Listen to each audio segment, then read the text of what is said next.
10,000 രൂപയുണ്ട്. ഇത് 10,000 രൂപ ഞാനിത് നിങ്ങൾക്ക് തരാം. അതും ഞാൻ പെണ്ണുങ്ങൾക്ക് കണ്ടു കൊടുക്കുള്ളൂ, ആണുങ്ങൾക്കില്ല. ആണുങ്ങൾ പണിയെടുത്ത് ഇരിക്കട്ടെ. ലേഡീസിനെ മാക്സിമം കൊടുക്കുള്ളൂ. അത്യാവശ്യം നല്ല അവർക്ക് ഞാൻ ഈ പണം തരാം. എന്നിട്ട് ഞാൻ പറയാണ്, നാളെ മുതൽ ഞാൻ ഫോൺ വിളിച്ചാൽ നിങ്ങൾ എടുക്കണം. ഞാൻ ചാറ്റ് ചെയ്ത് എന്നോട് ചാറ്റ് ചെയ്യണം. ഒരിക്കലും മറിച്ചൊന്നും പറയരുത്. ഞാൻ പറയുന്നതെല്ലാം ചെയ്യണം. ഞാൻ പറയുന്നോടത്ത് വരണം, എൻ്റെ കൂടെ വരണം. അത് ഇത് എന്ന് ഞാൻ പറഞ്ഞു കഴിഞ്ഞാൽ അതിന് സഹായം എന്നാണ് പറയുന്നത്, വേറെ എന്തെങ്കിലുമാണ് പറയുന്നത്. ഒരു ഉദാഹരണം നിങ്ങളൊന്ന് പറഞ്ഞു തന്നെ അറിയുന്നത്. സ്വർണ്ണക്കടയൊന്നും ഇല്ല കേട്ടോ എനിക്ക്. ആദ്യം തന്നെ അത് പറയാം. കാരണം അച്ചായൻ കഴിഞ്ഞ ദിവസം പറഞ്ഞ ഒരു ഡയലോഗ് ഉണ്ട്, കുറച്ച് സ്വർണ്ണക്കടക്കാർ അദ്ദേഹത്തിനെ ടാർഗറ്റ് ചെയ്യുന്നതാണ് എന്നുള്ളത്. ഞാൻ അദ്ദേഹത്തിനെ സപ്പോർട്ട് ചെയ്തൊരു വ്യക്തിയാണ്. അത് എന്തിൻ്റെ പേരിലാണെന്ന് വെച്ചാൽ അദ്ദേഹം കൊടുക്കുന്നുണ്ടല്ലോ, എന്താണെങ്കിലും എന്തുദ്ദേശമാണെങ്കിലും ദുരുദ്ദേശമാണെങ്കിലും കൊടുക്കുന്നുണ്ട്. പിന്നെ ഒരുപാട് പേര് നമ്മൾ ആ രണ്ടാമതൊരു ലേഡിയുടെ വോയിസ് അല്ലെങ്കിൽ കുട്ടികളുടെ വോയിസ്, അത് ചെറിയ പെണ്ണുങ്ങളാണ്ടോ, അത് ചെറിയ കുട്ടികൾ വരും, പഠിക്കുന്ന വിദ്യാർത്ഥികൾ വരും നമുക്ക് മെസ്സേജ് അയച്ച് സംസാരിച്ച് നമ്മളതൊന്നും പുറത്തു വിട്ടിട്ടില്ല. കാരണം എത്രത്തോളമാണ് സത്യാവസ്ഥ എന്നറിയാണ്ട് വിടാൻ പറ്റാത്തൊരു ഡബിൾ മൈൻഡിലായിട്ട് നിൽക്കണം. അപ്പോൾ അദ്ദേഹത്തിന് ചെയ്തുകൊണ്ടിരിക്കുന്ന അദ്ദേഹത്തിൻ്റെ നല്ല പ്രവൃത്തി ചെയ്യാതെ ആക്കരുതെന്ന് പറയും. എടാ, ഒരു മനുഷ്യന് ഒരു വ്യക്തിയുടെ മുന്നിൽ കൈ നീട്ടുന്നുണ്ട്, അത്രയും ഗതി കെട്ടിട്ടാണ് അവൻ കൈ നീട്ടുന്നത്. അതിന്റെ പുറമെ ആയിട്ട് അത് വീഡിയോ ഇട്ട് ചിത്രീകരിച്ച് പോസ്റ്റ് ചെയ്യുക എന്ന് പറഞ്ഞാൽ അത്രയും ഗതി കെട്ടവനായിരിക്കും. അത്രയും ഗതി കെട്ടിട്ടാണ് എന്തു ആയിക്കോട്ടെ എന്ന് വെച്ച് കൈ നീട്ടുന്നത്. അത് അവർക്ക് ചെയ്ത സഹായം ഓക്കെ, നല്ല കാര്യം. പക്ഷെ അത് കഴിഞ്ഞിട്ട് ഒരു പെണ്ണിന്റെ മാനത്തിനോ അല്ലെങ്കിൽ അതിന്റെ വിലയല്ല ഇടുന്നത്.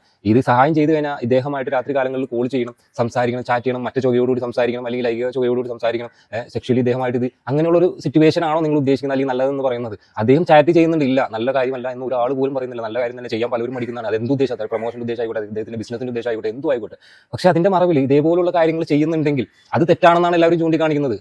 അല്ലാതെ അദ്ദേഹം ചെയ്ത ചാറ്റ് അല്ല ചൂണ്ടിക്കാണിക്കുന്നത്, അദ്ദേഹം ചെയ്ത നന്മയല്ല ചൂണ്ടിക്കാണിക്കുന്നത്. എന്തും ആയിക്കോട്ടെ. അദ്ദേഹം ഇപ്പോൾ 1,00,000 രൂപ കൊടുക്കും, 10,00,000 രൂപ ഒരാൾ കൊടുത്തെങ്കിലും 1,00,000 ഇദ്ദേഹം കൊടുത്തെങ്കിലും നല്ല കാര്യം തന്നെ, ഇനിയും മുന്നോട്ട് അത് ചെയ്യാൻ കഴിയട്ടെ. പക്ഷേ ഇവിടെ ഒരു വിദ്യാർത്ഥി വന്നിട്ട് പറയാണ്, ഒരു മൊബൈൽ ഫോൺ ആ ഒരു വ്യക്തി ആ കുട്ടിക്ക് പഠിക്കാനില്ലാനായിട്ട് കൊടുത്തിട്ട് അത് മുതലെടുത്ത് എന്നെ വിളിക്കാൻ വേണ്ടിയാണ് ഞാൻ ആ ഫോൺ തന്നത്, ഞാനുമായി ചാറ്റ് ചെയ്യാനാണ് ആ ഫോൺ തന്നത്. അത് ആ സ്വന്തം അമ്മയുടെ മുന്നിൽ. അപ്പോൾ ആ വിദ്യാർത്ഥി എന്നോട് പറയുന്നത് ഇതൊന്നും പുറത്ത് പറഞ്ഞിട്ടില്ല. കാരണം അവർക്ക് പേടിയാണ്, ഇദ്ദേഹത്തിന് പേടിയാണ്, നല്ല പേടിയാണ്. അത് വേറെ ഒന്നും കൊണ്ടല്ല, അദ്ദേഹത്തിന് ഹോൾഡ് ഉണ്ട്, പവർ ഉണ്ട്, അതൊക്കെ ഉള്ളപ്പോൾ ഏറ്റവും താഴെ കിടക്കുന്നവർ അത്രയും ഗതികെട്ടവനാണല്ലോ മുന്നിൽ തന്നെ. അവൻ എന്തോരം പോകാൻ പറ്റും ഇതിന് പിന്നാലെ, അത് നമ്മൾ ചിന്തിച്ചാൽ മതി. എന്നിട്ടും ഈ ഒരു വിദ്യാർത്ഥി പറയാണ്, ഞാൻ മാക്സിമം അദ്ദേഹത്തിന്റെ കോൾ അവോയ്ഡ് ചെയ്യുമ്പോൾ എൻ്റെ അമ്മയുടെ ഫോണിലേക്ക് വിളിക്കും. നമുക്കറിയാൻ അമ്മയായിട്ട് ആരോടും പറഞ്ഞിട്ടില്ല, ഇതുവരെയായിട്ട് ആരോടും പറയാൻ പറ്റാത്ത ഒരു അവസ്ഥയിൽ നിൽക്കുകയാണെന്ന് പറഞ്ഞു. ഇതേപോലെ ആ ഒരു കുട്ടി പറയാ, പഠിക്കുന്ന ഒരു സ്റ്റുഡന്റ് പറയാ, ഇതുപോലെ എത്ര പെണ്ണുങ്ങൾ എനിക്ക് അവരെ പുള്ളിയുടെ വീഡിയോസ്, ഈ സഹായിക്കുന്ന വീഡിയോസ് കാണുമ്പോൾ അതിൽ കുട്ടികളും അതുപോലെ തന്നെ പെണ്ണുങ്ങളുള്ളപ്പോൾ ഞാൻ സത്യം പറഞ്ഞാൽ പേടിയാവുന്നുണ്ട്. അവരെ ഒരു അവസ്ഥ ആലോചിച്ചിട്ട് എനിക്ക് ഈ ഒരു ഗതി വന്നെങ്കിലും അവർക്ക് ഉണ്ടാവില്ല ഈ ഒരു അവസ്ഥ, മിണ്ടാൻ പറ്റാതെ അത്രയും ഗതി കെട്ടിട്ട്. അത്ര മാത്രമേ പറയുള്ളൂ. അദ്ദേഹം ചെയ്യുന്ന നല്ല പ്രവൃത്തിയാണ്, അത് മുന്നോട്ട് തന്നെ പോകട്ടെ. പല ആൾക്കാരും വിമർശിച്ച് അദ്ദേഹത്തിനെ സപ്പോർട്ട് ചെയ്യുമ്പോൾ നമ്മളും സപ്പോർട്ട് ചെയ്ത് വീഡിയോ ഇട്ട ആൾ തന്നെയാണ്. അപ്പോൾ മാക്സിമം ഉള്ളൂ ഈ സാധനങ്ങൾ അത് അച്ചായം വന്നിട്ട് അല്ല അത് ഇങ്ങനെയാണെന്നുള്ളത് തിരുത്തിക്കാൻ തീരാവുന്ന പ്രശ്നമാണ്. ഇപ്പോഴും പല കാര്യങ്ങളും പുറത്തു വിടാത്ത സാധനങ്ങൾ നമ്മുടെ എല്ലാവരുടെയും കയ്യിലുണ്ട്. പല ആൾക്കാർക്കും കിട്ടിയിട്ടുണ്ടാവും, പല ലേഡീസും മെസ്സേജ് ആയിട്ടും അതായിട്ടും തെളിവ് ഉൾപ്പെടെ അയച്ചത്. പക്ഷേ അതിൽ എത്രത്തോളം സത്യാവസ്ഥ ഉണ്ട് എന്ന് അറിയണമെന്നുണ്ടെങ്കിൽ അച്ചായം വാ തുറക്കണം.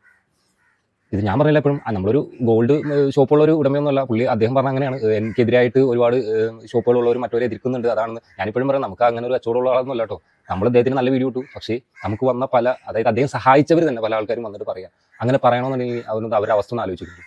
ഇത്ര നാൾ അവർ പിടിച്ചു നിന്ന അവസ്ഥ ഒന്ന് ആലോചിക്കും.